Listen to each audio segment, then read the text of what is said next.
you imagine planes to run on electricity? On solar energy, I think. That will take some time. You may be aware that we have this huge innovative product, the Solar Impulse, that's just flying around the world. That's the first around the world flight only on solar energy. It started in the Emirates and has now traveled around Asia and the Pacific to the US, and currently is in the US. And now they have to fly back from the US to the Emirates, to Dubai. And that's a model case. That's an adventure on the one side, and it's real innovation. But it will also take some time, that maybe 30, 40 years, because in the end, on commercial aviation, these aircraft are heavy aircraft. And innovation at the moment is on materials, so that aircraft get lighter and lighter, so use less energy, which is very, very important.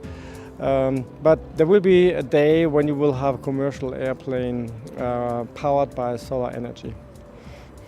What would it take for you to consistently switch to electric mobility? I think a combination of two or three things. One, it should be affordable. If you want to have a mass production and mass use of that, it should be affordable for common people. Second is infrastructure must be there and in place and available, loading infrastructure everywhere. In the end, third is, of course, how far can I go in the car? So that's probably still a technology issue. Batteries are still not capable enough to give enough energy for long distances.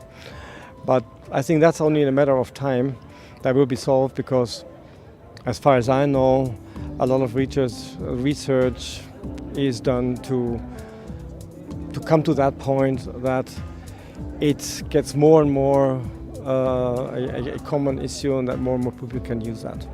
Could you imagine driving an e-scooter on your way to work? I don't have a driving license for that, but I could, yeah. I mean, I would use an e-bike. I could also use an e-scooter, yeah. Certainly. And which are the cities leading the way regarding sustainability and modern mobility?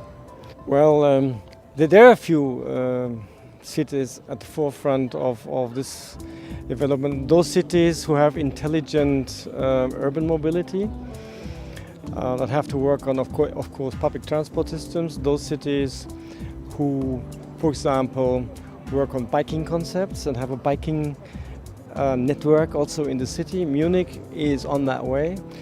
Probably some northern European cities are a way further ahead. When you look at transport mobility in general, there's also, for example, Japanese cities, because all those cities that are very densely populated have very little room and have a lot of people, really have to think about what will be next. And what do you think are the obstacles now? Why is electric mobility not common yet? We don't have sufficient infrastructure yet. The loading infrastructure is not there yet. And at the moment it's very expensive. It's a thing for people with money. And it's not a common good yet. And if you just convince people that you have in the end the facilities you need, it must be easy to use. You have to get long distance ability of the cars. That depends on the battery and the battery intelligence. And if that's done, I think we will get a breakthrough. Have you personally made changes in your personal life regarding sustainability and a sustainable lifestyle? Yes, of course. I mean, how we work, how our house is equipped, what kind of devices we use. We much more look at the sustainable and green issue of it. In the end, the carbon footprint that is connected with that is becoming a selling argument.